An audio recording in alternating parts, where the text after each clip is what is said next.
Courts judicial review की power का use already कर रहे थे, तो ऐसी इसमें कौन सी कमियां थी, क्या लिमिटेशंस थी जुडिशियल रिव्यू की, जिसकी वजह से जुडिशरी एक स्टेप फर्दर जाती है एंड जुडिशियल एक्टिविज्म का कॉन्सेप्ट इंडिया में भी इंट्रोड्यूस हो जाता है। Judiciary like other organs society के लिए काम करना स्टार्ट कर देती है, सोसाइटी के लिए लॉ मेकिंग का काम करना स्टार्ट कर देती है, जो कि अदरवाइज किसका काम है, लेजिस्लेटिव एंड एग्जीक्यूटिव ऑर्गन्स, इन्हीं को ही सोसाइटी की डेवलपमेंट का काम दिया गया है। बट क्योंकि जुडिशियल रिव्यू में ही कुछ लिमिटेशंस थी, इसी की वजह से ही जुडिशरी ने जुडिशियल एक्टिविज्म के थ्रू सोसाइटी के लिए लॉ मेकिंग करना स्टार्ट कर दिया। जुडिशियल रिव्यू का चैप्टर हम लास्ट देख चुके हैं, मेंस एंड प्रीलिम्स पर्सपेक्टिव से इसकी इंपॉर्टेंट जजमेंट्स को कवर कर चुके हैं। जुडिशियल एक्टिविज्म ये कॉन्सेप्ट हम लास्ट वीडियो में क्लियर कर चुके हैं। जब भी judicial pessimism, judicial restraint, judicial review, judicial activism and judicial overreach पर कोई भी मेंस में क्वेश्चन आएगा, ये डायग्राम आपको डेफिनेटली एंड 100% बनानी है। जुडिशियल एक्टिविज्म से रिलेटेड आपको हुसैन आरा खातून केस इंक्लूड करना है, क्योंकि यही एक केस था, एंड साथ में ही सुनील बत्रा केस। इन्हीं केसेस के बाद ही PIL का कॉन्सेप्ट आता है, उसी के थ्रू ही फिर जुडिशियल एक्टिविज्म भी और जुडिशियल इंटरवेंशन भी इंडिया में स्टार्ट हो जाती है for social revolution, for social engineering. अब चलते हैं हम कि कौन सी कमियां थी जुडिशियल रिव्यू की, जिसकी वजह से फिर जुडिशियल एक्टिविज्म का ग्रोथ होता है। सबसे पहली देखिए लिमिटेशन क्या है, procedure established by law, procedure established by law and due process of law. ये दो कॉन्सेप्ट है, दोनों को ही हम देख चुके हैं। अगर किसी ने देखना है, एक बार समझना है, तो दोनों का difference, detailed explanation please fundamental rights के चैप्टर में जाकर देख लें। सो थोड़ा सा मैं यहाँ पर बताऊंगी। प्रोसीजर इस्टेब्लिश्ड बाय लॉ, सो दो वर्ड्स हैं, एक तो प्रोसीजर, एक है लॉ। तो इस कॉन्सेप्ट के थ्रू जुडिशरी सिर्फ क्या चेक कर रही है कि क्या प्रोसीजर है किसी लॉ से रिलेटेड, जिस भी अथॉरिटी ने लॉ मेकिंग करी है, क्या उसके पास वो पावर है। फॉर इंस्टेंस अगर हम पार्लियामेंट की ही बात करें, पार्लियामेंट लॉ मेकिंग करता है, बिल्स लेके आता है, फिर बाद में वो एक्ट बन जाते हैं। तो judiciary procedure established by law के थ्रू सिर्फ इतना ही चेक कर सकती है, क्या प्रॉपर प्रोसीजर फॉलो करा गया है, क्या पार्लियामेंट के पास अथॉरिटी है लॉ मेकिंग की। तो यस, पार्लियामेंट के पास अथॉरिटी है, तो ये हो जाता है procedure established by law. Now parliament ने तो लॉ बना दिया, बट क्या वो लॉ सोसाइटी के लिए फेयर था या नहीं, क्या वो लॉ इंडियन सिटीजन्स के लिए फायदेमंद था, सही था। ऐसा तो नहीं था कि पार्लियामेंट ने अपनी पावर का मिसयूज करके कोई ऐसा लॉ बना दिया है जो किसी एक सेक्शन के खिलाफ जा रहा है, किसी एक कम्युनिटी को, उसके राइट्स को वायोलेट कर रहा है। तो ये चीजें जुडिशरी चेक नहीं कर रही है प्रोसीजर इस्टेब्लिश्ड बाय लॉ में। ये जुडिशरी नहीं देख रही है कि क्या वो लॉ फेयर था, रीजनेबल था या फिर नहीं। फॉर एग्जाम्पल मैंने ये एग्जाम्पल दी है फार्म्स बिल की, क्योंकि उसके बाद बहुत सारी स्टेट्स में प्रोटेस्ट हुए हैं। फार्म्स बिल की बात करें तो इसमें अगर सिर्फ यही चेक करा जा रहा है कि क्या पार्लियामेंट के पास ये बिल्स लेके आने की अथॉरिटी थी या फिर नहीं, तो वो पार्ट बन जाएगा प्रोसीजर इस्टेब्लिश्ड बाय लॉ का। बट क्या वो जो लॉ थे वो फार्मर्स के लिए फेयर थे या नहीं, वो पार्ट बन जाएगा ड्यू प्रोसेस ऑफ लॉ का। ऑल्दो इंडिया में due process of law follow नहीं होता है, बट मेनका गांधी एक जजमेंट आई थी जिसमें जुडिशरी ने, जिसमें सुप्रीम कोर्ट ने ये बोल दिया था कि यस, ऑल्दो हमारे इंडिया में ये कॉन्सेप्ट नहीं है, ये अमेरिका में यूज होता है, but still Maneka Gandhi judgement में सुप्रीम कोर्ट ने क्या बोला कि अगर जरूरत पड़ेगी, अगर बहुत ही एक्सटेंट तक राइट्स की वायोलेशन हो रही है, तो हम भी लिमिटेड वे में ड्यू प्रोसेस ऑफ लॉ को इंडिया में इम्प्लीमेंट कर सकते हैं। तो पहला तो रीजन ये था कि सिर्फ प्रोसीजर इस्टेब्लिश्ड बाय लॉ की वजह से लॉ की फेयरनेस को नहीं चेक करा जा रहा है, तो जिसकी वजह से जुडिशियल रिव्यू सिर्फ एक लिमिटेड ही इसका स्कोप रह रहा था। अब सेकंड रीजन क्या था, देखिए कॉन्स्टिट्यूशनैलिटी का। जुडिशियल रिव्यू में जुडिशरी, सुप्रीम कोर्ट और हाई कोर्ट्स सिर्फ इतना ही चेक कर रही हैं कि जो भी लॉ फोर्स में है, जो भी लॉ अफेक्ट में है, क्या वो अकॉर्डिंग टू कॉन्स्टिट्यूशनल प्रोविजंस है या फिर नहीं है। जस्ट उसकी कॉन्स्टिट्यूशनैलिटी को ही चेक करा जा रहा है। इन इफेक्ट उसके क्या कॉन्सिक्वेंसेस हो रहे हैं, वो सारी चीज़ें चेक नहीं करी जा रही हैं, तो ये भी एक लिमिटेशन थी। तो देखिए, जब भी एक वाइडर इम्प्लीकेशन देखी जाएगी सोसाइटी के ऊपर, तो जब सोसाइटी वाला एंगल आ जाएगा किसी भी जुडिशियल कॉन्सेप्ट में, तो वो फिर जुडिशियल एक्टिविज्म तक पहुंच जाएगा। अब देखिए, यहाँ पर जो कॉन्स्टिट्यूशनैलिटी है, पार्लियामेंट ने कोई लॉ फ्रेम करा, जस्ट यही चेक करा गया कि क्या जितनी भी कॉन्स्टिट्यूशन में प्रोविजंस दी गई हैं, क्या वो पर्टिकुलर लॉ उन प्रोविजंस के अंदर ही है या फिर नहीं। बट उस लॉ का सोसाइटी के ऊपर क्या इम्प्लीकेशन है, सोसाइटी के ऊपर क्या इम्पैक्ट है, ये चीज़ें यहाँ पर चेक नहीं करी जा रही हैं। ये चीज़ें जब चेक होंगी तो वो चीज़ें फिर जुडिशियल एक्टिविज्म का पार्ट बन जाएंगी। तो इन चीज़ों की जो थिन लाइन है ना, दोनों का जो डिफरेंस है, ये आपको साथ में ही ध्यान में रखते जाना है। नेक्स्ट देखिए, जो लिमिटेशन है जुडिशियल रिव्यू की, वो है सेपरेशन ऑफ पावर। आर्टिकल जो 15 है वो सेपरेशन ऑफ पावर की बात करता है कि जो तीनों ऑर्गन्स हैं, जुडिशरी, लेजिस्लेचर, एग्जीक्यूटिव, अब मैं ना ये कंसिडर करके चल रही हूँ कि लेजिस्लेचर एंड एग्जीक्यूटिव, ये दोनों कॉन्सेप्ट आपको क्लियर हैं, क्योंकि ये ऑलरेडी हम बहुत बार कवर कर चुके हैं। इनके ऊपर जितने भी चैप्टर्स थे वो भी हम कवर कर चुके हैं। सो आर्टिकल 15 क्या कहता है कि ये तीनों जो ऑर्गन्स हैं, इनके बीच में एक सेपरेशन बनी रहनी चाहिए, अपनी जुरिस्डिक्शन के अंदर ही ये काम करें। ऑल्दो 100% इंडिया में सेपरेशन ऑफ पावर इम्प्लीमेंट नहीं हो सकता है अमेरिका के जैसे, बट स्टिल इस चीज़ को मेंटेन रखा जाता है एक हद तक, एक लिमिट तक। तो देखिए, जुडिशियल रिव्यू की जो पावर है ना, इस सेपरेशन ऑफ पावर का जो डॉक्ट्राइन है, इसके थ्रू भी लिमिट हो जाती है। कैसे लिमिट हो जाती है कि देखिए, पार्लियामेंट ने, लेजिस्लेचर ने कोई लॉ मेकिंग करी, जुडिशरी ने इसमें इंट्रूड करना चाहा, जुडिशरी ने इसको चेक करना चाहा, बट पार्लियामेंट ने कह दिया कि नहीं, ये सिर्फ हमारा ही प्रिरोगेटिव है, हम ही यही काम कर सकते हैं। तो यहाँ पर ये जो जुडिशियल रिव्यू की पावर है वो थोड़ी सी रिस्ट्रिक्ट हो जाती है, लिमिट हो जाती है। नेक्स्ट देखिए, 9th शेड्यूल। 9th शेड्यूल बात करता है कि कैसे कुछ सेंट्रल एंड स्टेट लॉज हैं जो कि 9th शेड्यूल में रख दिए गए हैं, सो वो अब प्रोटेक्टेड हो चुके हैं, उनका रिव्यू नहीं करा जा सकता है। Those laws are not subjected to judicial review, courts में इनको चैलेंज नहीं करा जा सकता है। 9th schedule and judicial review, इसके ऊपर मैं ऑलरेडी वीडियो बना चुकी हूँ, प्लीज़ वो जाकर एक बार देख लें, तो आपको उसका डीपर एनालिसिस, उसमें डीपर इंसाइट्स मिल जाएंगी। डीलिमिटेशन कमीशन के थ्रू जब भी टेरिटोरियल कॉन्स्टिट्यूएंसीज को एस्टैब्लिश करा जाता है, सेटअप करा जाता है, बाउंड्रीज फिक्स करी जाती हैं, तो वो डीलिमिटेशन कमीशन का ही काम होता है। एंड इस काम में कभी भी जुडिशरी को इंटरफेयर नहीं करने दिया जाता है, अनलेस एंड अनटिल कोई बहुत ही एक्सट्रीम कॉन्फ्लिक्ट वाली सिचुएशन ना हो, या फिर बहुत ही कोई ज़्यादा ऐसी सिचुएशन है जिससे राइट्स वगैरह हो रहे हैं, जैसे कि हम जम्मू एंड कश्मीर की एग्जांपल ले सकते हैं, है ना।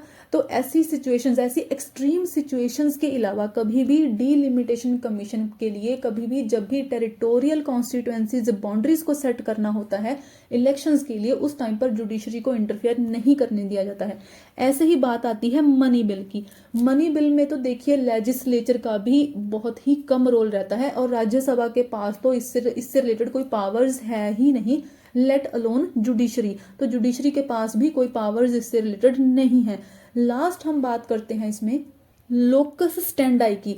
जुडिशियल रिव्यू के केस में देखिए, हम लोकस स्टैंडाई को भी एक लिमिटेशन कंसिडर कर सकते हैं। लोकस स्टैंडाई का मतलब होता है right of a person to appear in court, right to be heard in court, कि हमें राइट है कि कोर्ट में हमें भी सुना जाए, हमारी भी हियरिंग हो, हमारे राइट्स की अगर वायोलेशन हुई है तो हमें भी कंसिडर करा जाए। ऐसा नहीं होना चाहिए कि सिर्फ कुछ ही प्रिविलेज्ड सेक्शंस को ही फैसिलिटी मिले या फिर प्रिविलेज्ड सेक्शंस को ही कोर्ट की एक्सेस मिले। तो लोकस स्टैंडाई देखिए बेसिकली क्या कहता है कि अगर किसी के साथ इनजस्टिस हुआ है तो वही इंसान भी कोर्ट में पहुंच रहा है, तो उन सेक्शंस का क्या होगा जो कोर्ट को अफोर्ड कर ही नहीं सकते हैं, क्योंकि ऐसे बहुत से सारे poor and down trodden sections हैं हमारे सोसाइटी के जिनके लिए जुडिशरी अब भी अफोर्डेबल नहीं है। हमारी जुडिशरी चाहे बहुत ही बेस्ट हो अपने काम में, बट अब भी ये बहुत महंगी है एंड हर एक इंसान इसको अफोर्ड नहीं कर सकता है, हर किसी के पास कोर्ट की एक्सेस नहीं है। तो उन लोगों के लिए ये जो लोकस स्टैंडाई है ये एक हर्डल बन जाता है। इसीलिए ही आप मान सकते हो कि PIL भी आया था। अगर देखिए हमने लास्ट देखा था, लास्ट वीडियो में हुसैन आरा खातून केस, अगर इन प्रिजनर्स के लिए एक थर्ड पर्सन इनका केस इनकी पीआईएल सुप्रीम कोर्ट में लेके ना जाता, जिसका इनसे अदरवाइज कोई लेना देना नहीं था, अगर वो अटॉर्नी सुप्रीम कोर्ट के पास इनके बिहाफ पर ना जाती तो अराउंड 40,000 जो बिहार में प्रिजनर्स थी उन वो कभी रिलीज ही ना हो पाते, उनको कभी जस्टिस मिलता ही नहीं। सो देखिए यही रीजन था जिसकी वजह से जुडिशियल एक्टिविज्म आता है, पीआईएल आता है, इसी के बाद ही जुडिशियल एक्टिविज्म का ग्रोथ होता है। तो ये सारी लिमिटेशंस थी जुडिशियल रिव्यू की, जिसकी वजह से फिर जुडिशरी एवोल्यूशनरी जब स्टेज में होती है, जब जुडिशरी अपनी पावर्स को एक्सपैंड कर रही थी, जब जुडिशरी एक्सपेरिमेंट कर रही थी थ्रू डिफरेंट केसेस, तो उस टाइम पर फिर जुडिशरी ने अपनी पावर को एक्सपैंड करा, क्योंकि उसको लगा कि जुडिशियल रिव्यू में कुछ लिमिटेशंस हैं, जिससे कुछ सेक्शंस तो हमें एक्सेस कर पा रहे हैं, कुछ सेक्शंस जो हैं वो सुप्रीम कोर्ट के पास पहुंच पा रहे हैं, बट कुछ सेक्शंस ऐसे हैं जिनको न्याय नहीं मिल रहा है, जिनको जस्टिस नहीं मिल रहा है, तो उनके बिहाफ पर थ्रू पीआईएल सुप्रीम कोर्ट में उनकी भी सुनवाई हो पाए। तो इसीलिए ही फिर जुडिशियल एक्टिविज्म का कॉन्सेप्ट आ जाता है। अब देखिए लक्ष्मीकांत में अराउंड 5 पॉइंट्स दिए गए हैं जिसके through judicial review and judicial activism का डिफरेंस बताया गया है। तो मैंने देखिए यहाँ पर ये पॉइंट्स लिखे हुए हैं, आई गारंटी कि बहुत अच्छे से क्लियर हो जाएगा इन्हीं पॉइंट्स के थ्रू। इनफैक्ट आपके पास एक्स्ट्रा ही कंटेंट होगा मेंस में भी लिखने के लिए, एंड आपके पास प्रीलिम्स के लिए भी एक्स्ट्रा फैक्ट्स होंगे। All right, now judicial review से रिलेटेड तो हम बहुत सारे केसेस देख चुके हैं, जुडिशियल एक्टिविज्म एंड साथ में ही हम जुडिशियल ओवर रीच से रिलेटेड भी कुछ केसेस देख लेंगे, सो दैट आपके पास मेंस आंसर राइटिंग के लिए भी कंटेंट हो। एंड अगर क्वेश्चन प्रीलिम्स में ऐसा आ गया कि कोई पर्टिकुलर केस को दे दिया गया एंड पूछ लिया गया कि क्या वो जुडिशियल ओवर रीच का पार्ट बनेगा, जुडिशियल एक्टिविज्म का पार्ट बनेगा, या फिर जुडिशियल ओवर रीच का पार्ट बनेगा, तो आपको वो चीज भी पता होनी चाहिए। सो पहले हम डिफरेंसेस वैसे देख लेते हैं, just a second. First difference judicial review and judicial activism में कॉन्स्टिट्यूशनल प्रोविजंस से रिलेटेड है। जुडिशियल रिव्यू से रिलेटेड हमारे कॉन्स्टिट्यूशन में बहुत सारी प्रोविजंस हैं, इन सब में से ज्यादा इंपॉर्टेंट है आर्टिकल 13। आर्टिकल 13 ये बताता है कि यस हमारे कॉन्स्टिट्यूशन में जुडिशियल रिव्यू एग्जिस्ट करता है। देखिए अमेरिका से जुडिशियल रिव्यू का कॉन्सेप्ट लिया गया है, जुडिशियल एक्टिविज्म भी वहीं से आया है, ये हमें पता है। बट हमारे इंडियन कॉन्स्टिट्यूशन की क्या स्पेशलिटी है कि यहाँ पर कॉन्स्टिट्यूशन में ही प्रोविजंस दे दी गई हैं जुडिशियल रिव्यू से रिलेटेड। अमेरिका से चाहे ये कॉन्सेप्ट लिया गया है, बट अमेरिका के कॉन्स्टिट्यूशन में जुडिशियल रिव्यू से रिलेटेड प्रोविजंस नहीं है, इस चीज को आपने याद रखना है। सो फर्स्ट जो आर्टिकल 13 है ये बोलता है कि अगर कोई लॉ फंडामेंटल राइट्स को वायोलेट करता है तो उस केस में जुडिशरी फिर ऐसे लॉ को अनकॉन्स्टिट्यूशनल डिक्लेयर कर सकती है। ऐसे ही article 32 and article 226, article 32 supreme court को पावर देता है कि अगर किसी सिटीजन के फंडामेंटल राइट्स की वायोलेशन हुई है तो उसको पहले किसी और कोर्ट में, सबऑर्डिनेट कोर्ट या फिर हाई कोर्ट में जाने की जरूरत नहीं है, वो सीधा सीधा सुप्रीम कोर्ट के पास आ सकते हैं। ये रिट ज्यूरिसडिक्शन की वैसे पावर है। जो आर्टिकल 226 है ये हाई कोर्ट की रिट ज्यूरिसडिक्शन की पावर है कि अगर किसी के फंडामेंटल राइट्स या फिर किसी और लीगल राइट्स की भी, किसी और अदर पर्पस के लिए भी हाई कोर्ट में कोई इंसान जा सकता है, तो उस केस में हाई कोर्ट की फिर रिट इश्यूज करेगा आर्टिकल 226 का यूज करके एंड जुडिशियल रिव्यू कर सकता है उस पर्टिकुलर लॉ का। बट अगर हम जुडिशियल एक्टिविज्म की बात करें तो हमारे कॉन्स्टिट्यूशन में डायरेक्टली कोई भी ऐसी प्रोविजंस नहीं दी गई हैं, कोई भी आर्टिकल्स नहीं दिए गए हैं जो सिर्फ और सिर्फ जुडिशियल एक्टिविज्म से ही डील करते हों, सीधा सीधा यही बताते हों कि जुडिशियल एक्टिविज्म हमारे कॉन्स्टिट्यूशन में है। बट स्टिल एक आर्टिकल है, आर्टिकल 142। अब इस आर्टिकल के थ्रू आप अगर क्वेश्चन आता है तो आप ये नहीं कहोगे कि यस आर्टिकल 142 के थ्रू ये बताया गया है कि हमारे इंडिया में जुडिशियल एक्टिविज्म एग्जिस्ट करता है। नहीं, इसका मतलब ये नहीं है।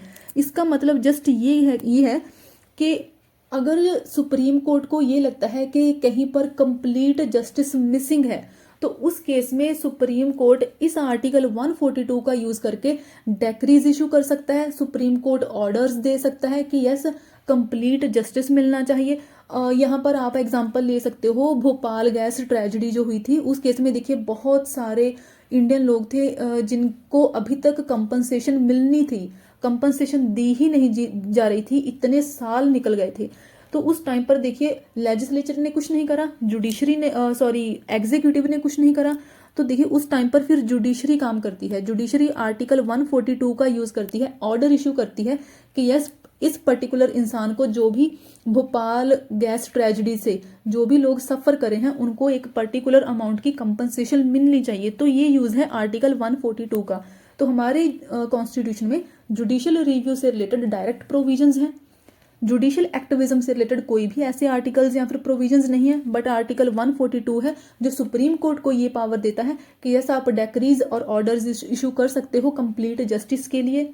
नेक्स्ट डिफरेंस है कॉन्स्टिट्यूशनैलिटी से रिलेटेड। हम ये लिमिटेशन में देख चुके हैं कि कैसे जो जुडिशियल रिव्यू है वो जस्ट कॉन्स्टिट्यूशनैलिटी को चेक करता है, यही चेक करता है कि कोई लॉ राइट्स को वायोलेट कर रहा है या नहीं, क्या पर्टिकुलर लॉ कॉन्स्टिट्यूशन की प्रोविजंस के अंदर है या फिर नहीं। ऐसा तो नहीं है कि कॉन्स्टिट्यूशन की प्रोविजंस के बाहर जाकर कोई लॉ बनाया गया है, तो जस्ट यही चेक करा जा रहा है।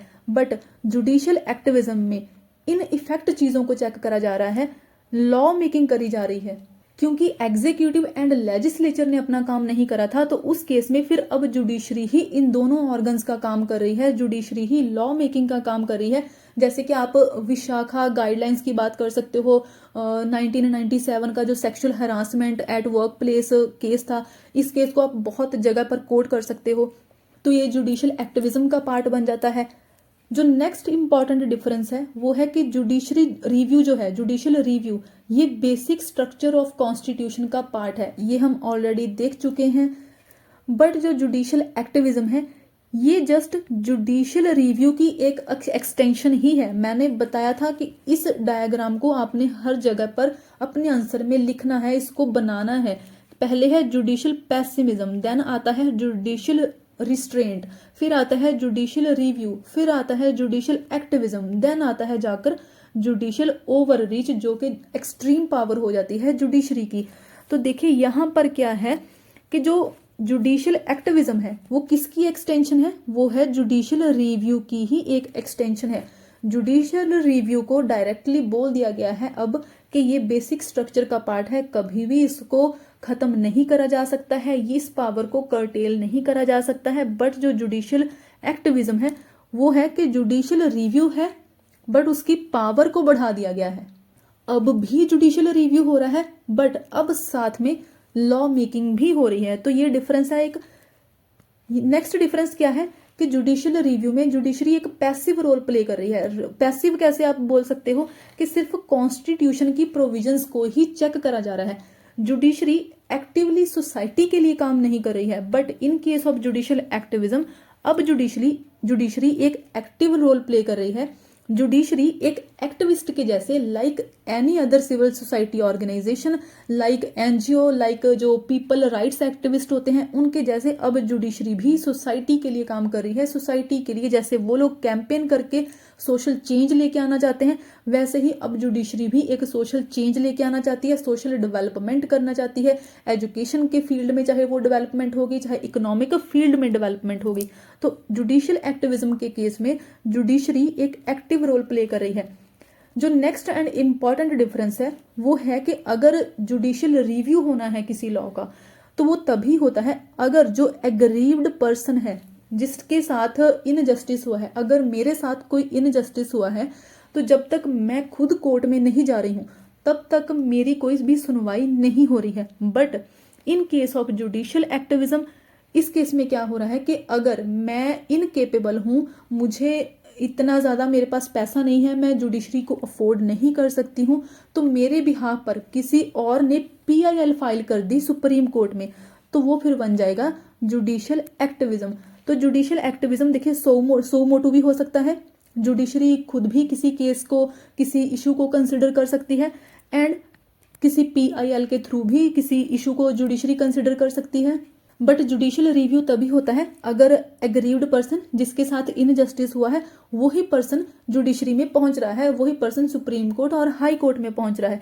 तो इस चीज को आप ऐसे भी बोल सकते हो कि जो जुडिशियल रिव्यू है वो अंडर लोकस स्टैंडाई है, जिसके साथ इनजस्टिस हुआ है जब तक वो इंसान खुद नहीं पहुंच जाता तब तक उसके साथ जो भी इनजस्टिस हुआ है उसको कंसिडर नहीं करता है सुप्रीम कोर्ट, तो वो लोकस स्टैंडाई का पार्ट बन जाएगा। अगर किसी को लगता है कि कोर्ट मुझे सुने तो मुझे खुद ही कोर्ट के पास जाना पड़ेगा। बट जुडिशियल एक्टिविज्म के केस में क्या है कि जो पावर्स है वो बियॉन्ड लोकस स्टैंडाई है, तो आप इस चीज को भी पीआईएल के साथ रिलेट कर सकते हो। अब जुडिशियल एक्टिविज्म के थ्रू जरूरत नहीं है कि जिसके साथ इनजस्टिस हुआ है वही पर्सन ही सुप्रीम कोर्ट के पास जाए। फॉर एग्जाम्पल, मुझे कोई ऐसा इंसान दिखता है जो जिससे जबरदस्ती काम करवाया जा रहा है, उसको उसकी रेम्यूनरेशन भी नहीं मिल रही है, उसको पे भी नहीं करा जा रहा है, बेसिकली उससे बॉन्डेड लेबर करवाई जा रही है, और इसी फील्ड में ही आप चाइल्ड लेबर को भी इंक्लूड कर सकते हो। अब ये ऐसे सेक्शंस हैं, ऐसे लोग हैं जो कोर्ट को एक्सेस नहीं कर सकते हैं। मैं इनको देखती हूँ तो मैं इनके बिहाफ पर सुप्रीम कोर्ट में एक पीआईएल फाइल कर सकती हूँ, तो वो जुडिशियल एक्टिविज्म का पार्ट बन जाएगा। अब हम देखते हैं कुछ केसेस जो जुडिशियल रिव्यू के हम बहुत सारे ऑलरेडी देख चुके हैं, ये नॉर्मल सी बात है। हम जुडिशियल एक्टिविज्म से रिलेटेड कुछ चीजें जो जुडिशरी ने करी हैं जुडिशियल एक्टिविज्म का यूज करके वो देखेंगे। देखिए, मैंने आपको क्या बताया था कि जुडिशियल रिव्यू के केस में प्रोसीजर इस्टेब्लिश्ड बाय लॉ ही है, ये इसकी एक लिमिटेशन थी।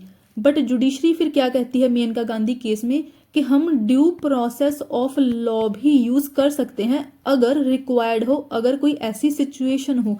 तो ये जो ड्यू प्रोसेस ऑफ लॉ को इंडिया में इंक्लूड कर देना, इंडिया में इंट्रोड्यूस कर देना, चाहे वो कंप्लीट इसका अभी यूज ना हो रहा हो, बट जुडिशरी ने एक तरह से इसको इंक्लूड कर दिया है, इसको इंट्रोड्यूस कर दिया है through Maneka Gandhi judgement.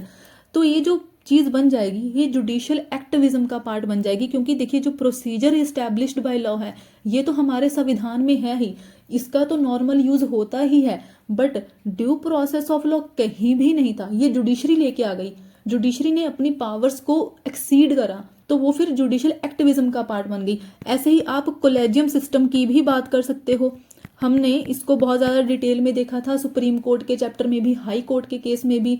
In fact सबसे ज्यादा इंपॉर्टेंट जो आप एग्जांपल ले सकते हो कि पीआईएल को इंस्टीट्यूशनलाइज कर दिया गया है।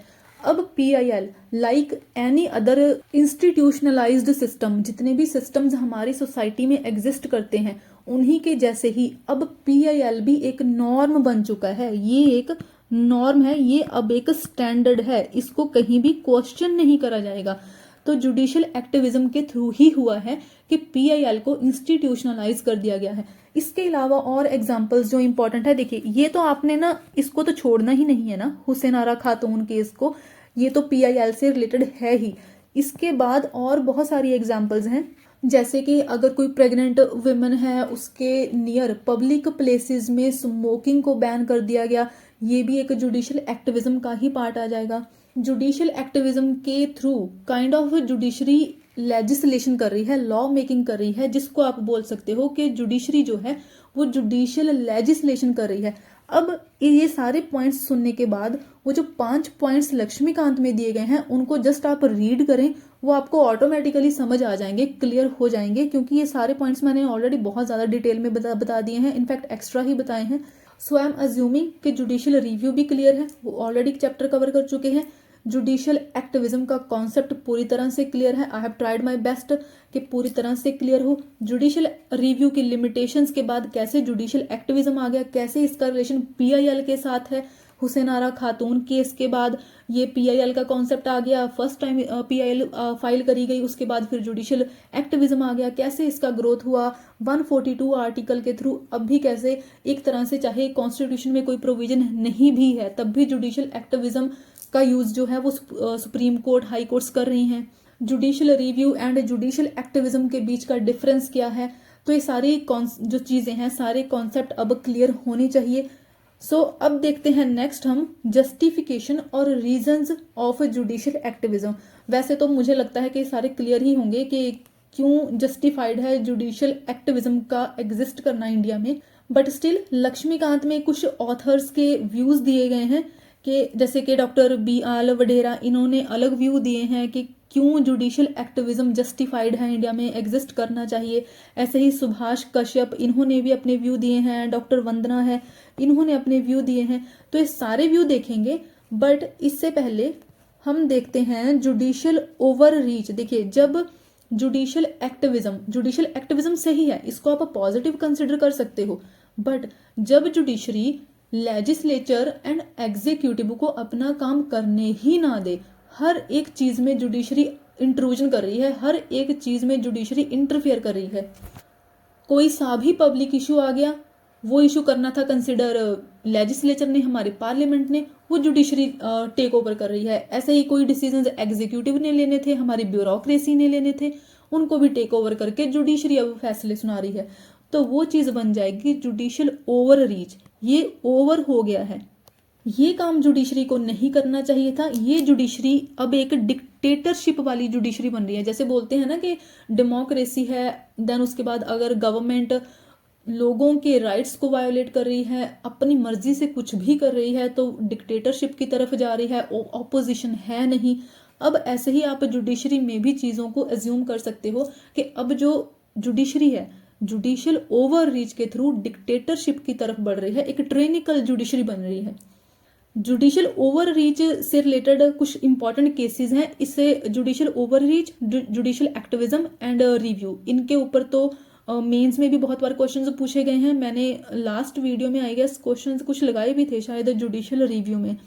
तो अभी हम कुछ इंपॉर्टेंट केसेस को देख लेते हैं, जिसके थ्रू हमें पता चलता है कि कैसे जुडिशरी ने जुडिशियल ओवर रीच का यूज करा है। एंड सबसे पहला केस है इसमें श्याम नारायण चौकसी जजमेंट। प्लीज आप साथ में लिख लें, ये 2017 का केस है, ये 2016 का है ये। इस केस में देखिए क्या हुआ था कि सुप्रीम कोर्ट ने ना सारे सिनेमा हॉल्स के लिए ये मैंडेटरी कर दिया था कि हर एक थिएटर में जब भी कोई फिल्म और मूवी फीचर करी जाएगी तो उस टाइम पर पहले नेशनल एंथम को प्ले करा जाएगा। बट क्या आर्ग्यूमेंट आता है कि एक देखिए लॉ है हमारे इंडिया में, एक एक्ट है prevention of insults to national honour act 1971।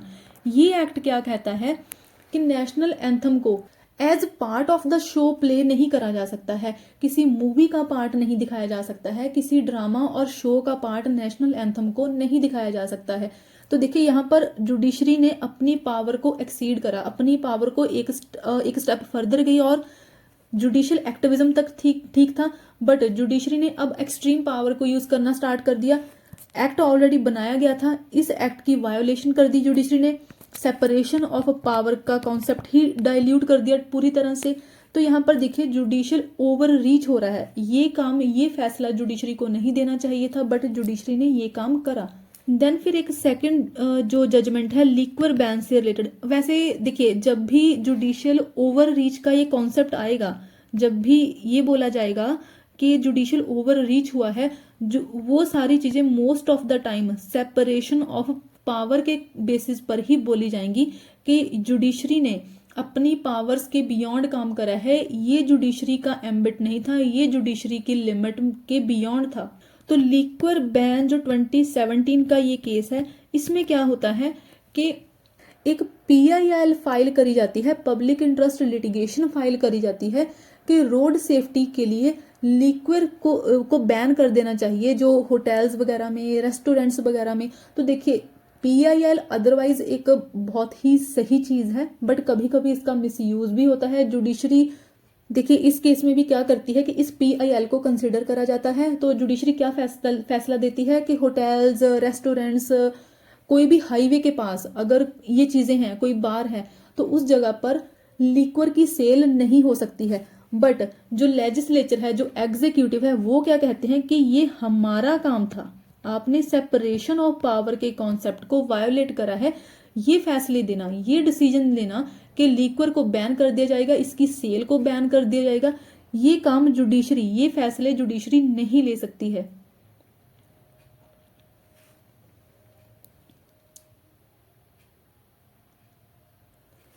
एक थर्ड केस है जिसको आप देखिए इन्वायरमेंट के लिए भी यूज कर सकते हो, MC मेहता 2018 का केस है ये, MC Mehta versus union of India case. इस केस में देखिए सुप्रीम कोर्ट ने क्या रूलिंग दी थी कि BS4 व्हीकल्स, BS का मतलब है भारत स्टेज, ये इन्वायरमेंट पोल्यूशन से रिलेटेड है, एमिशंस से रिलेटेड है।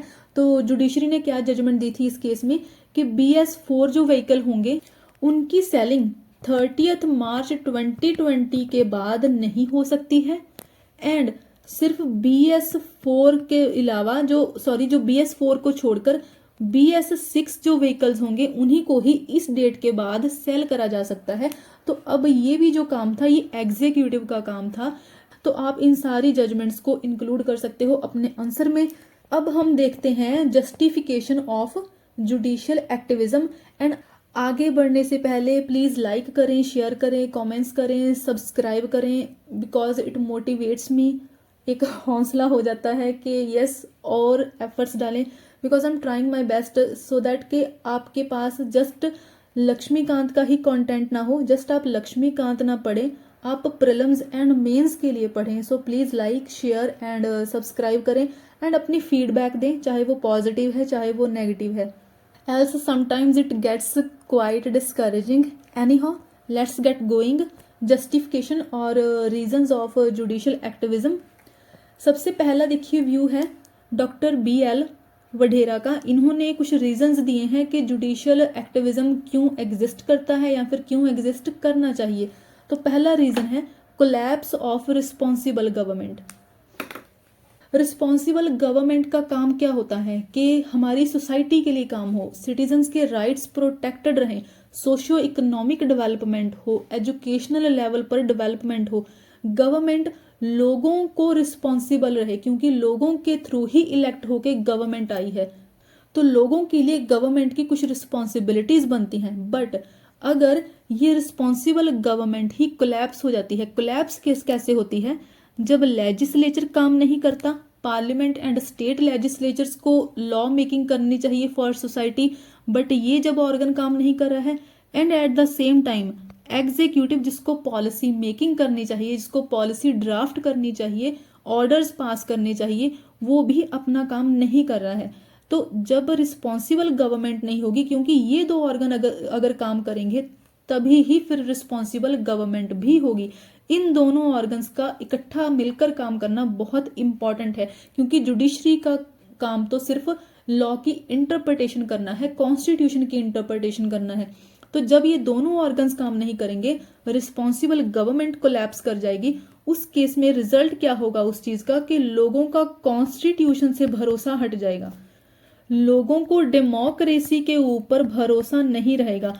हम देखते हैं ना कि हमारे इंडिया में डेमोक्रेसी है, आज भी बहुत सारी डिबेट्स चलती रहती हैं। डिस्क्लेमर, मैं किसी भी गवर्नमेंट को सपोर्ट नहीं कर रही हूँ, किसी पार्टी को, किसी रिलीजन को सपोर्ट नहीं कर रही हूँ। आज भी बहुत सारे लोग ये बोलते हैं कि जो मोदी गवर्नमेंट है वो डिक्टेटरशिप की साइड जा रही है क्योंकि ऑपोजिशन स्ट्रांग नहीं है।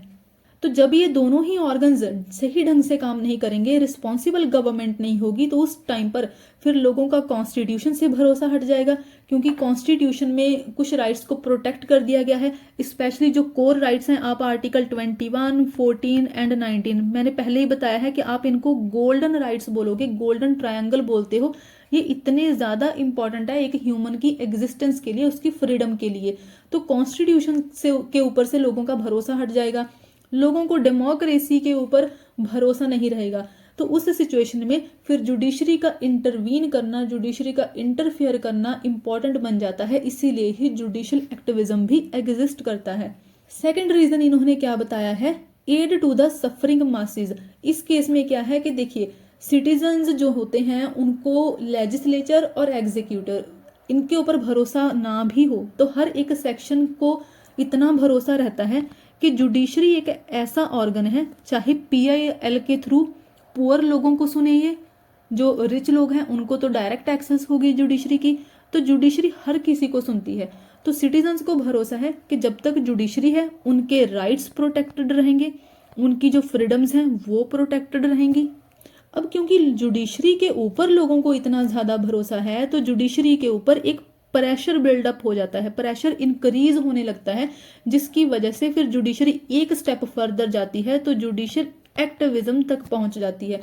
नेक्स्ट कॉन्सेप्ट इनका क्या कहता है, दैट जुडिशियल एंथुजियाज्म एग्जिस्ट करता है। कभी कभी जजेस ही खुद इतना ज़्यादा जील में आ जाते हैं, इतना ज़्यादा एंथुजियाज्म में आ जाते हैं कि वो खुद ही सोशल रिफॉर्म्स के लिए पार्टिसिपेट करना चाहते हैं।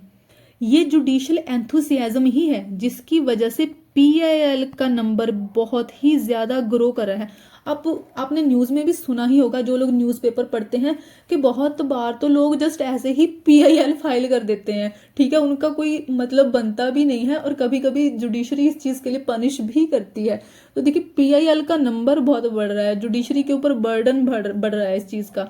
साथ में लोकस स्टैंडाई का जो कॉन्सेप्ट है, प्रिंसिपल है, इसको लिबरलाइज कर दिया गया है, डाइल्यूट कर दिया गया है। क्योंकि पहले क्या था कि सिर्फ जिसके साथ इनजस्टिस हुआ है वही जुडिशरी को एक्सेस कर पा रहा है, बट लोकस स्टैंडाई क्योंकि डाइल्यूट कर दिया गया है, लिबरलाइज कर दिया गया है, अब पीआईएल के थ्रू किसी दूसरे इंसान के बिहाफ पर कोई और भी पीआईएल फाइल कर सकता है, जुडिशरी को एक्सेस कर सकता है। तो जुडिशियल एक्टिविज्म यहाँ पर भी फिर आ जाता है, इसीलिए ही एग्जिस्ट करता है। नेक्स्ट रीजन इन्होंने बताया है जुडिशियल वैक्यूम का।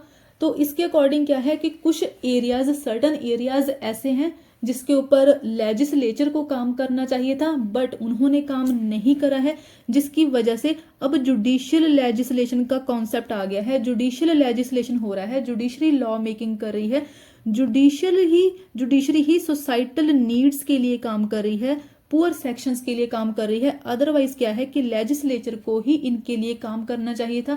जैसे कि आप एग्जांपल ले सकते हो आर्टिकल 142, इसका मैंने बता दिया है कि कैसे हमारी कॉन्स्टिट्यूशन ने ही ये पावर जुडिशरी को दी है कि आप ऑर्डर्स इशू कर सकते हो, डेक्रीज इशू कर सकते हो उस केस में जब कंप्लीट जस्टिस मिसिंग हो, उस केस में जब एग्जीक्यूटिव एंड लेजिस्लेटिव जब काम नहीं कर रहे थे, उनको सोसाइटी के लिए काम करना चाहिए था बट उन्होंने नहीं करा। तो अब आर्टिकल 142 का यूज करके सुप्रीम कोर्ट काम कर रहा है एंड इसको जुडिशरी देखिए सप्लीमेंट कैसे करती है, आर्टिकल 32 का यूज करके, दैट इज जुडिशियल रिव्यू का यूज करके, तो एक स्टेप फर्दर जाती है। बट क्योंकि judicial review and judicial activism ये क्लोजली रिलेटेड है, judicial activism is inherent in judicial review, क्योंकि पहले जुडिशियल रिव्यू था तभी तो जुडिशियल एक्टिविज्म आया ना। अगर जुडिशियल रिव्यू ना होता तब तो जुडिशियल एक्टिविज्म ही ना होता, अगर पीआईएल ना होते तब भी जुडिशियल एक्टिविज्म ना होता। ऐसे ही जुडिशरी लेजिस्लेटिव अगर वैक्यूम होता है तो जुडिशरी आर्टिकल 141 का भी यूज कर सकती है। आर्टिकल 141 क्या कहता है कि जो भी लॉ, कोई डेक्री, कोई ऑर्डर सुप्रीम कोर्ट ने पास कर दिया है तो वो सारे ही कोर्ट्स के ऊपर बाइंडिंग हो जाएगा। एंड ऐसे ही आर्टिकल 136 जो हमने स्पेशल लीव पिटीशन देखी थी कि कैसे सुप्रीम कोर्ट के पास ये एक डिस्क्रिशनरी पावर है कि अगर किसी केस में पार्टीज जो भी इन्वॉल्व्ड हैं, जो भी केस में पार्टीज थी, उनको लगता है कि हमारा केस जल्दी से जल्दी सुप्रीम कोर्ट कंसिडर करे तो वो स्पेशल लीव पिटीशन डाल सकती हैं। तो उस केस में लेकिन जुडिशरी की एक डिस्क्रिशनरी पावर बन जाती है, उसकी अपनी विल पर होता है कि उस केस को कंसिडर करना है या नहीं। बट 136 का यूज करके भी ये जुडिशियल एक्टिविज्म का कॉन्सेप्ट इन इफेक्ट एक्सरसाइज होता है हमारे इंडिया में। नेक्स्ट जो इन्होंने रीजन दिया है डॉक्टर BL वडेरा ने कि कॉन्स्टिट्यूशन ऑफ इंडिया में ही ऐसी बहुत सारी प्रोविजंस हैं जो कि जुडिशरी को एक वाइडर स्कोप देती हैं कि यस आप भी लेजिस्लेट कर सकते हो, आप एक्टिव रोल प्ले कर सकते हो। तो आप इन्हीं जो ये वाली जो कॉन्स्टिट्यूशन के जो आर्टिकल्स हैं, ये प्रोविजंस हैं, आप इनको ही सेम कंसिडर कर सकते हो कि ये प्रोविजन है कॉन्स्टिट्यूशन की जो जुडिशरी को ये पावर देती है, एम्पावर करती है जुडिशरी को कि यस आप जुडिशियल एक्टिविज्म को एक्सरसाइज कर सकते हो। नेक्स्ट व्यू देखिए है सुभाष कश्यप का। इन्होंने क्या बोला है कि कुछ इवेंचुअलिटीज एग्जिस्ट करती हैं, दैट इज कुछ ऐसी इवेंट्स हैं, कुछ इश्यूज हैं, आउटकम्स हैं जिसकी वजह से जुडिशरी कुछ एरियाज में इंटरवीन करती है। अदरवाइज उन एरियाज में लेजिस्लेचर और एग्जीक्यूटिव को ही काम करना चाहिए था, बट इन इवेंचुअलिटीज की वजह से ही जुडिशरी इंटरवीन करती है। नाउ इवेंचुअलिटीज कौन सी बोली हैं इन्होंने, पहली इन्होंने बोली है दैट लेजिस्लेचर ही जब फेल कर जाता है, जब लेजिस्लेचर ही अपनी ड्यूटीज को डिस्चार्ज नहीं कर पाता है, तो उस केस में भी जुडिशरी इंटरवीन करती है। नेक्स्ट इन्होंने बोला है कि हंग लेजिस्लेचर के केस में भी जुडिशरी इंटरवीन करने लग जाती है। ऐसा क्यों? देखिए, हंग लेजिस्लेचर का हमने पार्लियामेंट के चैप्टर में पढ़ा था कि कैसे इसको तो अपनी सर्वाइवल का, अपनी ही एग्जिस्टेंस का पड़ा होता है, तो इन्होंने देश के लिए तो क्या ही काम करना है। हंग लेजिस्लेचर के केस में किसी भी पार्टी के पास मेजॉरिटी नहीं होती है, तो हर एक पार्टी यही ट्राई करती है कि हम ही एग्जिस्ट करें, और इस चक्कर में वो किसी कास्ट, किसी कम्युनिटी को, किसी भी सेक्शन को डिस्प्लीज नहीं करती हैं, कोई भी ऐसा फैसला नहीं लेती हैं, कोई भी ऐसे हार्ड डिसीजंस नहीं लेती हैं जिसकी वजह से एक पर्टिकुलर सेक्शन ऑफ सोसाइटी उनके अगेंस्ट में चला जाए, क्योंकि उनको तो अभी खुद की सर्वाइवल का नहीं पता है, उनको तो अभी तक ये नहीं पता है कि वो एग्जिस्ट करेंगी या नहीं, तो वो हर एक सेक्शन का सपोर्ट चाहती हैं। तो इस केस में भी फिर जुडिशरी इंटरवीन करती है, क्योंकि हंग लेजिस्लेचर के केस में ऐसा लेजिस्लेचर कभी भी न्यूट्रल डिसीजंस नहीं लेता है। नेक्स्ट रीजन इन्होंने क्या दिया है, leaving hard decisions to judiciary. अब इस चीज को भी आप ऐसे देखिए, बहुत सारे ऐसे इश्यूज होते हैं, पब्लिक इश्यूज होते हैं, जो एग्जीक्यूटिव एंड लेजिस्लेचर खुद इनसे दूर भागते हैं, वो जुडिशरी के ऊपर थोप देते हैं कि आप ही फैसला सुनाओ। जैसे कि भोपाल गैस ट्रेजेडी के ऊपर इन दोनों ने कुछ नहीं करा, ठीक है, लेजिस्लेचर ने कुछ नहीं करा, एग्जीक्यूटिव ने कुछ नहीं करा, जुडिशरी ने ही एंड पे आकर फैसला लिया। आप अयोध्या की ही बात ले लो, ये सबसे रिसेंट एग्जांपल हो सकती है अयोध्या वाली, कि इतने सालों तक ये केस पेंडिंग रहा, ना तो लेजिस्लेचर ने ढंग से कोई काम करा, ना ही एग्जीक्यूटिव ने कोई काम करा ढंग से, किसी भी कम्युनिटी, किसी भी रिलीजन के फेवर में नहीं हूँ, बट एट द एंड जमीन किसके पास गई, हिंदू कम्युनिटी के पास गई, ठीक है, जुडिशरी ने एट द एंड फैसला दिया। तो इतना बड़ा ये पब्लिक इशू था, इतने सालों तक लेजिस्लेचर ने कोई काम नहीं करा, एग्जीक्यूटिव ने भी इसके ऊपर कोई हार्ड डिसीजन नहीं लिया, क्योंकि उनको अपनी इमेज की पड़ी होती है, उनको ये पड़ी होती है कि उनकी ही कहीं पावर ना चली जाए। क्योंकि अगर देखिए, यहाँ पर आप ये सोच सकते हो कि अगर एग्जीक्यूटिव और गवर्नमेंट जो होगी वो मुस्लिम कम्युनिटी की साइड फैसला देती तो हिंदू कम्युनिटी उनके अगेंस्ट हो जाती, और अगर वो हिंदूज की साइड फैसला देते तो मुस्लिम कम्युनिटी उनके अगेंस्ट चली जाती है ना। तो जुडिशरी ने फैसला लिया एंड अयोध्या में राम मंदिर कंस्ट्रक्ट करा गया, ठीक है। तो ये सबसे रिसेंट वाली एग्जांपल आप ले सकते हो, ऐसे चीज़ों को आप रिलेट कर सकते हो, तो चीज़ें लंबे टाइम तक याद भी रहती हैं, क्योंकि इतना ज़्यादा सिलेबस होता है कि आप बहुत सारी चीज़ें इंस्टेंटली भूल जाते हो। आपने आज पढ़ी, आप नेक्स्ट डे में भूल जाओगे, इतना ज़्यादा कुछ पढ़ने वाला होता है ना। तो आप एग्जाम्पल्स के साथ रिलेट करें, करंट वाली एग्जाम्पल्स ले जितनी ज़्यादा हो सके। सो नेक्स्ट देखिए इन्होंने क्या रीज़न दिया है कि क्या इवेंचुअलिटी है जिसकी वजह से जुडिशियल एक्टिविज्म एग्जिस्ट करता है। तो इन्होंने क्या बोला है कि जब लेजिस्लेचर एंड एग्जीक्यूटिव सिटीजन्स के बेसिक राइट्स को प्रोटेक्ट करने के लिए काम नहीं करते हैं, क्योंकि देखिए हमारे कॉन्स्टिट्यूशन में क्या बोला गया है कि हर किसी को डिसेंट लाइफ का राइट है, हेल्दी सराउंडिंग्स होनी चाहिए उनके पास, हर किसी के पास जस्टिस की एक्सेस होनी चाहिए, है ना। तो जब ये दोनों ऑर्गन्स काम नहीं कर रहे हैं तो उस केस में फिर जुडिशरी इंटरवीन करती है। फॉर एग्जाम्पल आप भोपाल गैस ट्रेजेडी अगेन आप एग्जाम्पल ले सकते हो कि कैसे इतने सालों तक कंपनसेशन ही नहीं मिली थी लोगों को, जब तक जुडिशरी ने फैसला नहीं सुना दिया, जब तक जुडिशरी ने एक हार्ड डिसीजन नहीं लिया। तो ये एक इवेंचुअलिटी हो सकती है। इवेंचुअलिटी क्या थी? भोपाल गैस ट्रेजेडी की वजह से लोगों को इतने सालों तक कोई कंपनसेशन नहीं मिली थी, जिसकी वजह से फिर एंड पर जुडिशरी ने इंटरवीन करा एंड सुप्रीम कोर्ट ने कंपनसेशन का ऑर्डर दिया।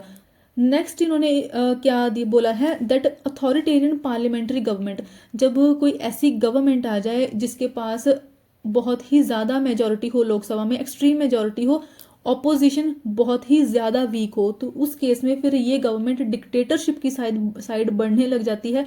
ये एक अथॉरिटेरियन पॉलिटिकल पार्टी बन सकती है और ये गवर्नमेंट ऐसे लॉज पास कर सकती है जो कि सोसाइटी के फेवर में ना हो। जैसे कि लक्ष्मीकांत में इमरजेंसी एब्रेजन की एग्जाम्पल दी गई है कि कैसे इमरजेंसी के टाइम पर यही चीज़ हुई थी।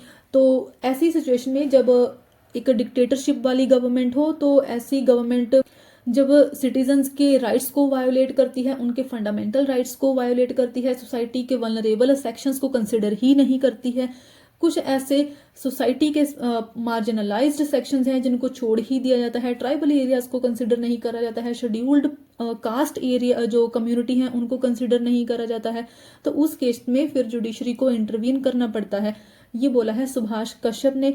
नेक्स्ट इन्होंने देखिए बोला है कि जब जजेस पॉपुलिज्म का शिकार हो जाते हैं, पॉपुलिज्म के जजेस को भी अब पॉपुलैरिटी चाहिए, लोगों का फेवर चाहिए उनको, तो जजेस इस चीज का शिकार हो जाते हैं।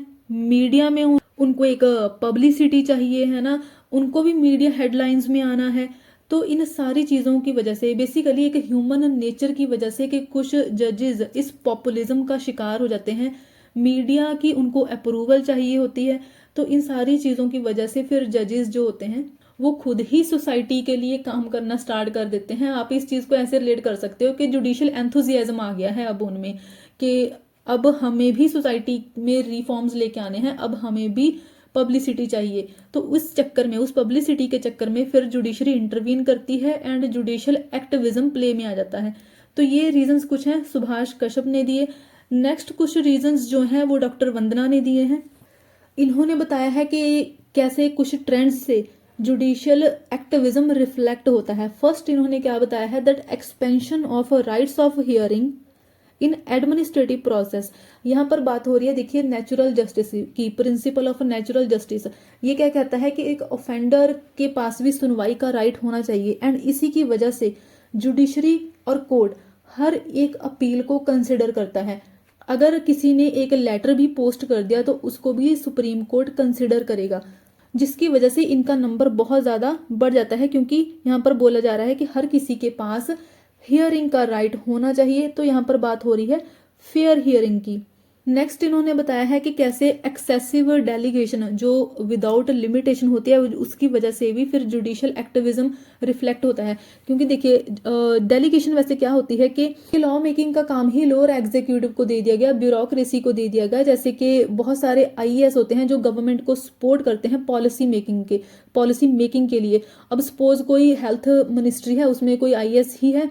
अब ये पर्टिकुलर आईएएस जिसको डेलीगेटेड लेजिस्लेशन का काम दिया गया है, इसी को ही बोल दिया गया है कि आप ही इस हेल्थ जो सेक्टर है उससे रिलेटेड कोई पॉलिसी ड्राफ्ट करें। अब देखिए, क्योंकि इस आईएएस ऑफिसर को काम दिया गया है तो इसने गवर्नमेंट को भी अपीज करना है, क्योंकि ये गवर्नमेंट के लिए ही काम कर रहा है। क्योंकि बहुत ही कम ब्यूरोक्रेट्स ऐसे होते हैं जो इंडिपेंडेंटली काम करते हैं, बिना कोई परवाह किए काम करते हैं।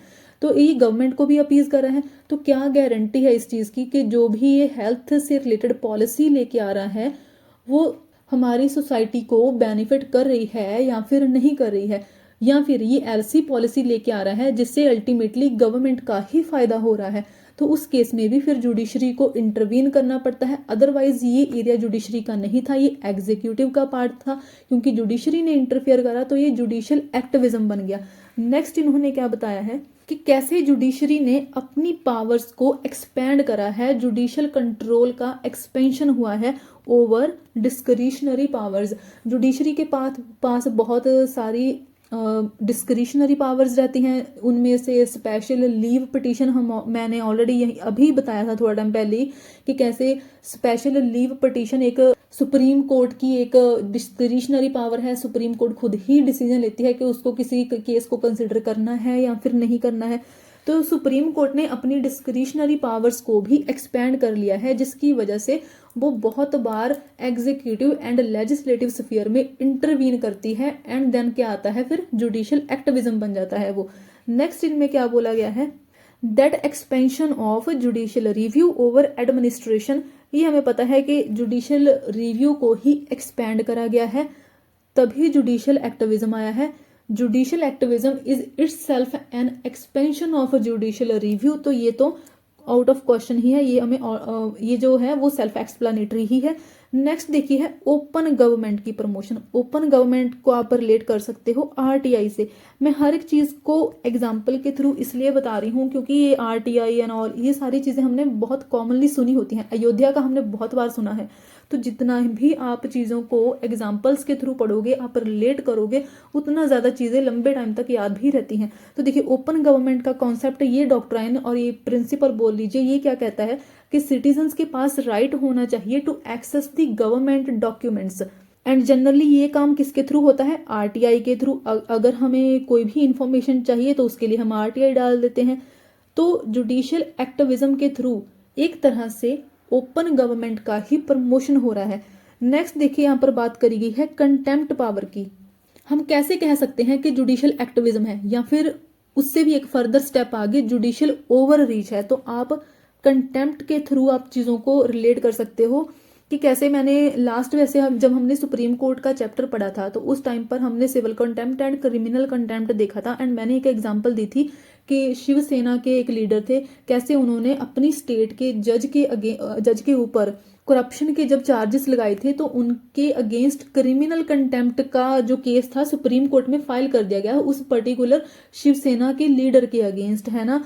तो जुडिशरी अपनी जो कंटेम्प्ट की पावर है उसका इनडिस्क्रिमिनेट यूज कर रही है। इतना ज्यादा इसका यूज नहीं होना चाहिए, क्योंकि जैसे गवर्नमेंट के अगेंस्ट लोगों को बोलने का राइट्स होता है, वैसे ही जुडिशरी के अगेंस्ट भी लोगों को बोलने का राइट्स होना चाहिए। आप एक चीज हमेशा नोटिस करोगे कि जब भी लेजिस्लेचर एंड एग्जीक्यूटिव की बात आ जाएगी तो हर एक सिटीजन ओपनली बोल पाता है। आपने बहुत ही कम सुना होगा किसी को बहुत ही ज्यादा एक्सट्रीम में जुडिशरी के अगेंस्ट बोलते हुए, क्योंकि जब भी कोई जुडिशरी के अगेंस्ट बहुत किसी एक्सट्रीम लेवल तक बोलता है तो उसके अगेंस्ट क्रिमिनल कंटेम्प्ट के चार्जेस लगा दिए जाते हैं। अदरवाइज क्योंकि यहाँ पर डेमोक्रेसी है तो हर एक ऑर्गन के अगेंस्ट अगर जो भी उसने अपनी ऑफिशियल कैपेसिटी में किसी ऑर्गन ने काम करा है, गलत काम करा है या फिर सोसाइटी के अगेंस्ट काम करा है, तो बोलने का राइट्स सिटीजन्स के पास होना चाहिए। नेक्स्ट इन्होंने बताया है स्टैंडर्ड रूल्स ऑफ इंटरप्रिटेशन। देखिए इन्होंने क्या बोला है, that over extending the standard rules of interpretation in its search to achieve economic, social and educational objectives. ये लाइन मैंने लक्ष्मीकांत से ही पढ़ी है। देखिए जुडिशरी क्या करती है कि यहाँ पर आप वैसे जुडिशियल एंथुजियाज्म को ही देख सकते हो कि यहाँ पर भी जुडिशियल एंथुजियाज्म ही है एक तरह से।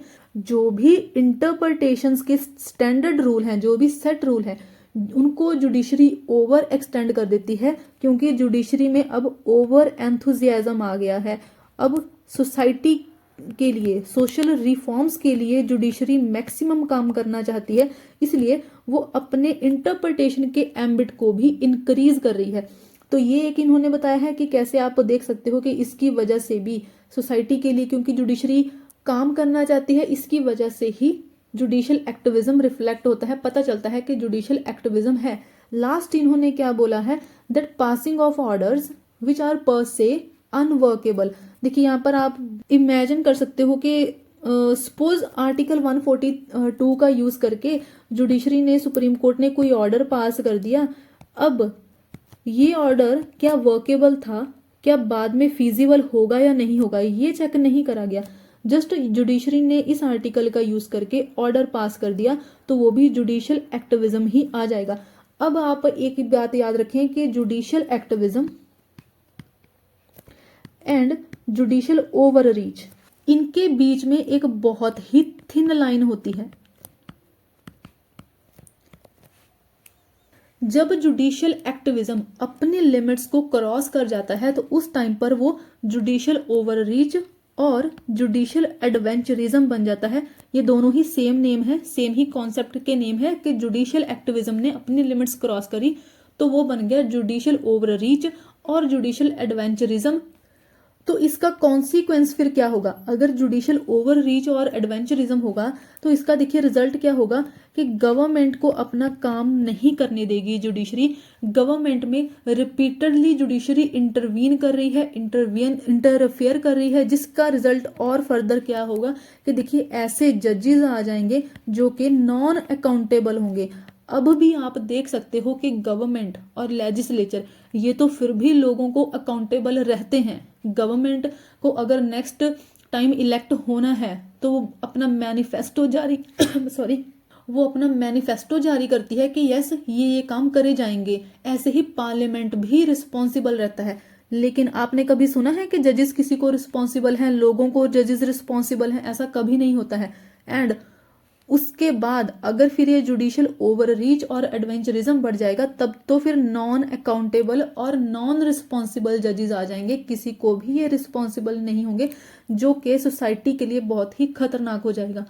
सो आई होप ये सारे कॉन्सेप्ट क्लियर होंगे। अब लाइक, शेयर एंड सब्सक्राइब करना मत भूलें। Thank you, Siya.